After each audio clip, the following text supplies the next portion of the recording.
The Second World War ends with fireworks over shattered cities and victory banners over Berlin. On paper, the story sounds simple. The United States, Britain, and the Soviet Union defeated Hitler together.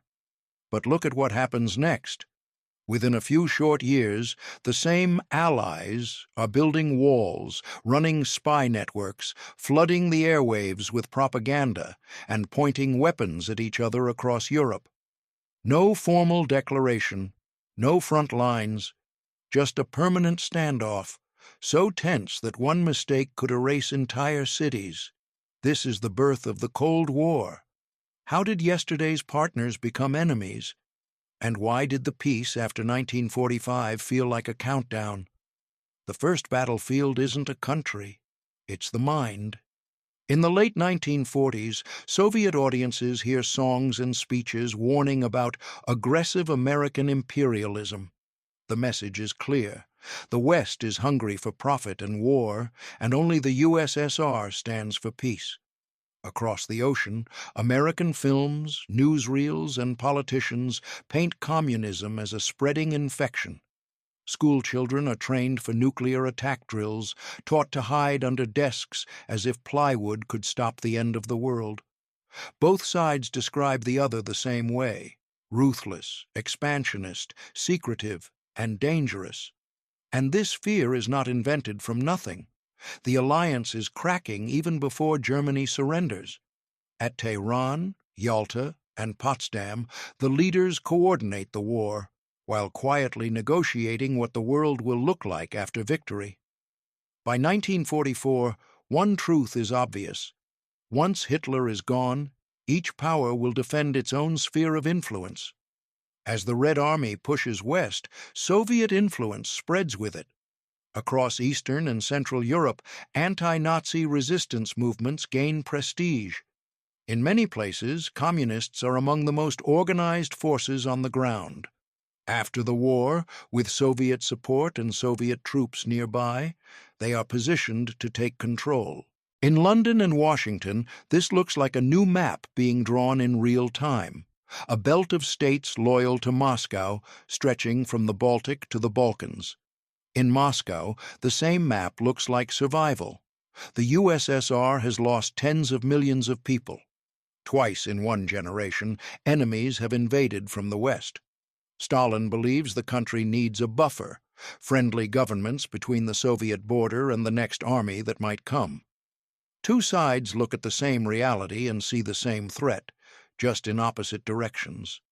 Even the language of the new era appears almost immediately. In October 1945, the writer George Orwell describes a world where atomic weapons make total war too expensive to fight.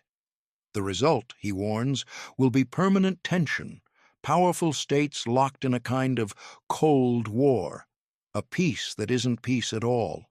The phrase fits, because behind the speeches and smiles, planning has already begun. In Britain, military staff quietly explore contingency scenarios. One of them carries a grimly ironic name: unthinkable. On paper, it imagines an attack on Soviet forces in Europe if relations collapse and the Red Army refuses to stop where the West expects it to stop. The plan is politically unrealistic. Militarily, it's terrifying. By 1945, the Soviet Union has the strongest land army on the continent, vast numbers of tanks, artillery, and battle-hardened troops. A direct war would be long, brutal, and catastrophically expensive. The plan stays in a drawer. But the fact it exists tells us something important. Trust is already evaporating. On the American side, a different trump card appears, one that changes the world overnight. In the summer of 1945, during the Potsdam Conference, the United States has a secret it barely knows how to announce: the atomic bomb. Weeks earlier, it has been tested in the desert. Then, the weapon is used in Japan. 2 cities are destroyed in a way humanity has never seen before. The message is not only for Tokyo, it is for everyone. Stalin reacts calmly in public, but inside the Soviet system, everything accelerates. Scientists are mobilized, intelligence networks are tasked. The conclusion is simple. In the New World, whoever lacks this weapon will always be vulnerable. The Soviet atomic project becomes an emergency priority. Now the world tries to build a structure to prevent another catastrophe. The United Nations is created. On paper, it is a promise of collective security and cooperation. In reality, the UN immediately becomes a chessboard. The Soviet Union insists on one crucial mechanism, the veto in the Security Council. From Moscow's perspective, it is a shield, protection against the West, using international votes to isolate or punish the USSR. The UN headquarters ends up in the United States. Diplomats speak the language of peace, while both camps count allies, stack influence, and prepare for confrontation. And the confrontation begins to show itself openly in 1946. In February, Stalin gives a tough political speech. He talks about capitalism as a system driven by crises and war, and he calls for strengthening heavy industry and the state. At home, it sounds like a blueprint for rebuilding after devastation. In Washington and London, many interpret it differently, as a signal that the Soviet Union is preparing for further expansion. The United States asks its experts a blunt question: can this system ever be a stable partner? A key answer arrives from Moscow. American diplomat George Kennan sends a long analysis, later called the Long Telegram. His argument is chilling in its certainty. Soviet leaders believe the world is divided into hostile camps, and they will press outward whenever they think they can do so safely. In his view, cooperation will always be limited, and the only language the Kremlin truly respects is strength. From this grows a new American strategy: containment, not a direct war, not an invasion, but a long, disciplined effort to block Soviet influence, politically, economically, and through information. At the same time, the Soviet leadership tests its own limits. Pressure builds around Turkey and the Black Sea Straits. In Iran, movements in the north demand autonomy with Soviet backing. To the west, these look like probes toward the Mediterranean and the Middle East. To Moscow, they look like pushing potential threats away from Soviet borders. Then comes the speech that turns suspicion into a headline. In March 1946, Winston Churchill speaks in Fulton, Missouri. He warns that an iron curtain is descending across Europe, from the Baltic to the Adriatic. Behind it, he says, lie capitals under Moscow's influence, where communist parties now dominate governments and police. In Moscow, the speech lands like an accusation and a warning. Soviet media answer with fury. Stalin publicly attacks Churchill, comparing his rhetoric to the language of past aggressors. The tone between former allies hardens into open hostility, and while speeches escalate, real conflict is already burning on the edges of Europe. Greece descends into civil war. The British support the government but are exhausted and nearly broke. They cannot carry another long fight. So the United States steps in. In March 1947, President Harry Truman asks Congress for major funding to support Greece and Turkey against external pressure and internal subversion. The meaning is unmistakable. If Washington does not act, communism will spread. This becomes the Truman Doctrine, an American promise to defend free peoples wherever it sees a Soviet-backed threat. Then the battlefield shifts to money. Europe is in ruins. Cities are broken. Economies are collapsing. Hunger and cold are everywhere. In that moment, Washington offers a massive recovery program: supplies, loans, and industrial support to rebuild. The Marshall Plan. Officially, it is humanitarian and economic. Strategically, it is also a weapon. A stable, recovering Western Europe is less likely to fall into chaos, and communist parties are less likely to seize power. American aid ties the region to the United States, financially, politically, and psychologically. The Soviet Union is invited too, but Moscow refuses. Accepting would mean opening the economy and allowing Western influence inside. Instead, the USSR builds its own structures of cooperation with socialist allies, far less wealthy than the Marshall Plan, but designed to bind the bloc together. Inside the socialist camp, however, unity is not absolute. In Yugoslavia, Josip Broz Tito is not a Soviet puppet. His partisans fought the Nazis largely on their own, and he wants independence. He dreams of a Balkan path that Moscow does not control. The conflict becomes so sharp that Yugoslavia is expelled from the Soviet-led camp. Suddenly, the West has a strange new category, a communist state that is not under Soviet command. Meanwhile, in Eastern Europe, new regimes are locked into place. In Poland, Hungary, Romania, Bulgaria, and later Czechoslovakia, communist parties, backed by Soviet presence and Soviet advisors, push rivals out, seize control of security services, and reshape institutions. To Western observers, Eastern Europe begins to look like a chain of controlled states behind Churchill's Iron Curtain. The most dangerous flashpoint is Germany. The defeated country is divided into 4 occupation zones. Berlin sits deep inside the Soviet zone, yet it too is divided among the 4 powers.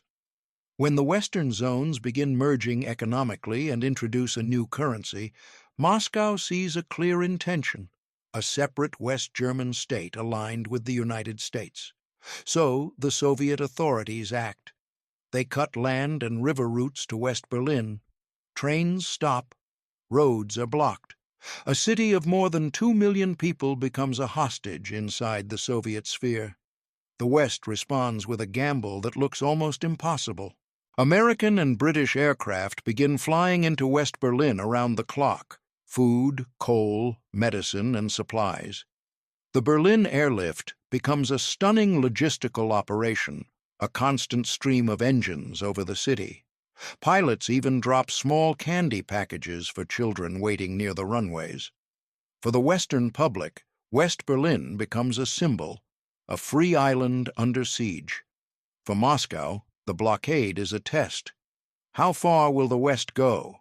Will it retreat, negotiate, or escalate? Neither side crosses the final line. There is no direct clash between Soviet and American troops. Under pressure, the blockade ends. But the damage is permanent. Germany hardens into 2 states. In 1949, the Federal Republic of Germany is formed in the West. In response, the German Democratic Republic is formed in the East. Berlin remains split at the heart of a split country, a perfect symbol of the Cold War itself. And the Berlin crisis pushes the West into a formal military alliance. In 1949, the North Atlantic Treaty Organization is created. NATO's core promise is blunt: an attack on one member will be treated as an attack on all. To Moscow, this confirms the worst fear. The capitalist world is building a military bloc on the Soviet frontier, surrounding the socialist sphere with bases and bombers, and preparing for a conflict that could go nuclear. By the end of the 1940s, the outlines of the New World are unmistakable. 2 systems, 2 blocs, 2 versions of the future, and between them, an entire planet that will become the battlefield through proxy wars, coups, espionage, and crises where one wrong move could end everything. In the next part, the Cold War turns even more real. The confrontation spreads into Asia. Korea becomes a furnace. Nuclear plans are drafted. New leaders raise the stakes. And more than once, humanity will step right up to the edge and look down. Korea is where the Cold War stops being a standoff and becomes a shooting war. After 1945, the Korean peninsula is cut in 2 along the 38th parallel. In the north, a Soviet-backed regime forms under Kim Il-sung. In the south, a U.S.-backed government forms under Syngman Rhee. Both claim to be the only legitimate Korea. Both promise reunification. Both build armies for it. On June 25, 1950, North Korean forces cross the border. Within days, Seoul falls. Within weeks, the South is pushed into a shrinking perimeter around Busan. And now the Cold War has blood on it. The United Nations votes for intervention, while the Soviet Union is absent from the Security Council. A U.S.-led coalition enters the war. Then comes a gamble that flips the map. General Douglas MacArthur's landing at Incheon. It cuts supply lines, retakes Seoul, and drives North Korean forces back. UN troops surge north, toward the Chinese border.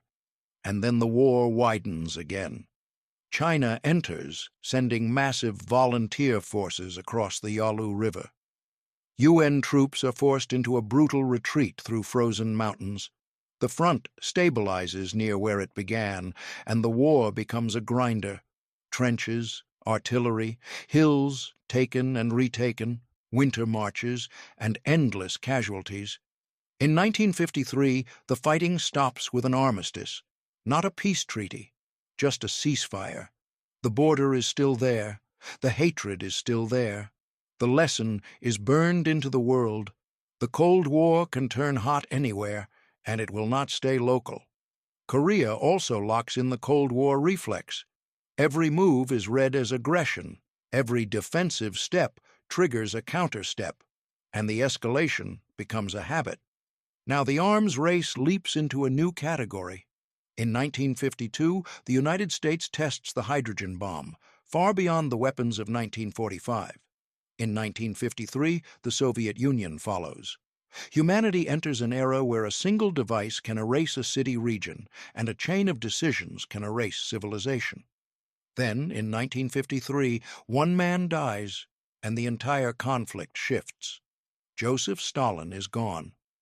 In the West, some hope tension might ease. In the Soviet bloc, fear rises. Eastern European regimes depend on Moscow's backing, and when people sense weakness, they push. In 1956, Hungary erupts. Protests in Budapest turn into a nationwide uprising. People demand reforms, free elections, and an end to Soviet control. For a moment it looks like a break in the empire. Then the Soviet tanks arrive. The uprising is crushed. Thousands die. Many more are arrested. Hundreds of thousands flee. The West condemns it, but does not intervene. Hungary becomes a harsh rule of the Cold War. The USSR will not let its sphere break away, and the West will not risk nuclear war to stop it. And while Europe is locked behind the Iron Curtain, the Cold War spreads into the wider world, because the old colonial map is collapsing. New states are emerging across Africa, the Middle East, and Asia. For Washington and Moscow, these countries are not just developing nations. They are future allies, future bases, future votes, future resources. The Cold War becomes global through money, ideology, weapons, and covert operations.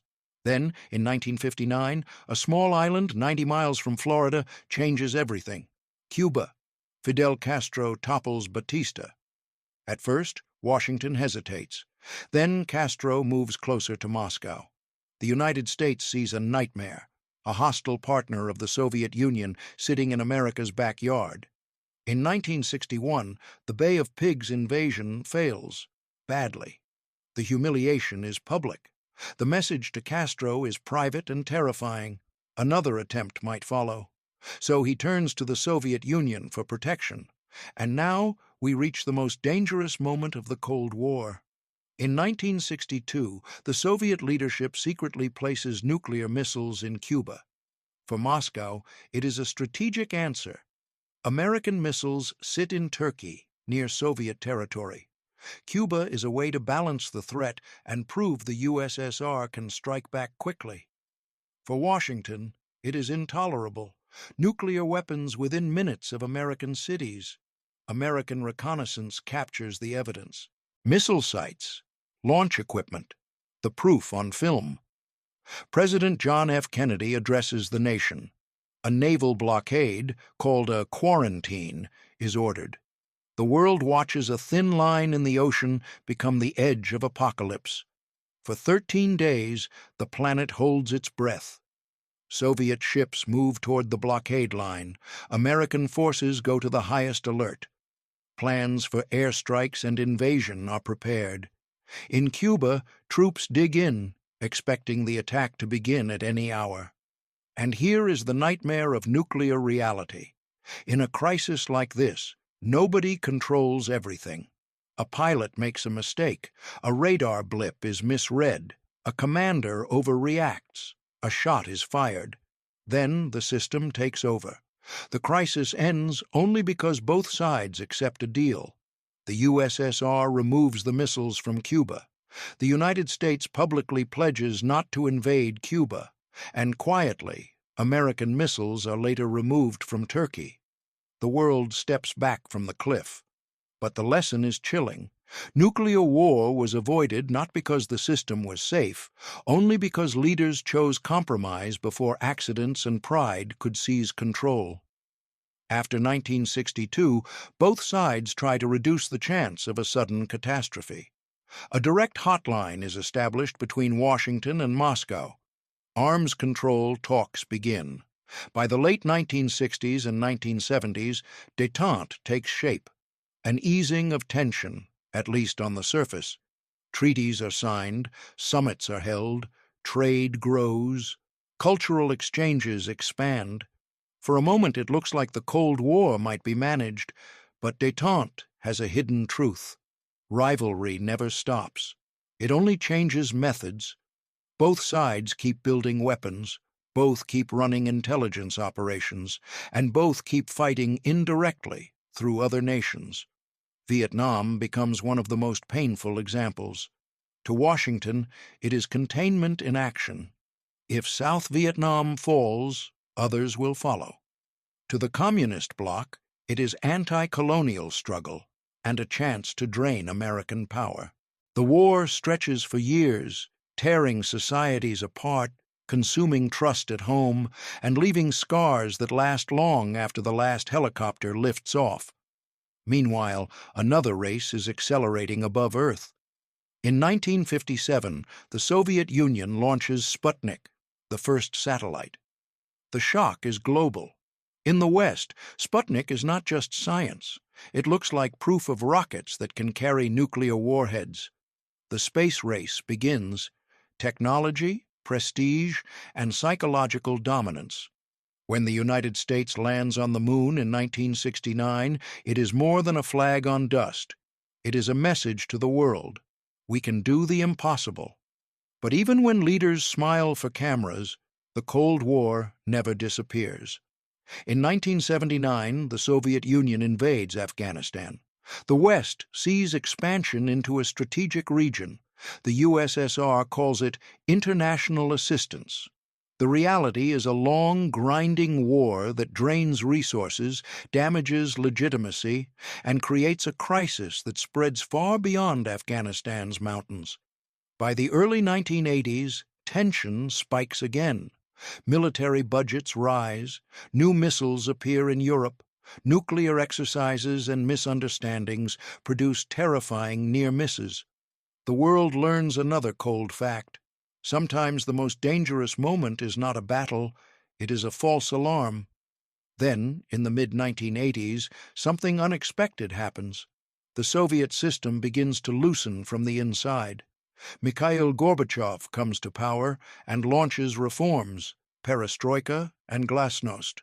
The goal is to modernize and save the system, but reforms do not stay inside the boundaries leaders imagine.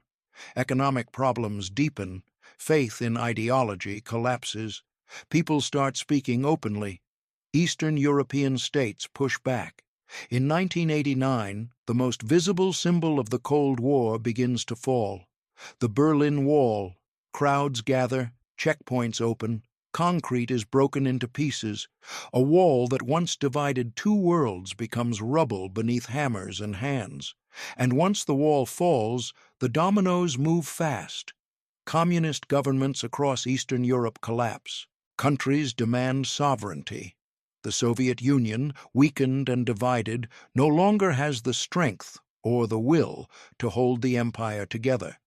In December 1991, the USSR dissolves. The Cold War ends not with a final battle, but with a system collapsing under its own weight. Economic strain, political rigidity, the cost of empire, and decades of permanent confrontation. And the final lesson is unsettling. The Cold War was not just a conflict between two superpowers, it was an architecture of fear. It taught governments to see the world as camps. It turned information into weapons. It turned borders into tripwires. It normalized the idea that civilization could end in minutes.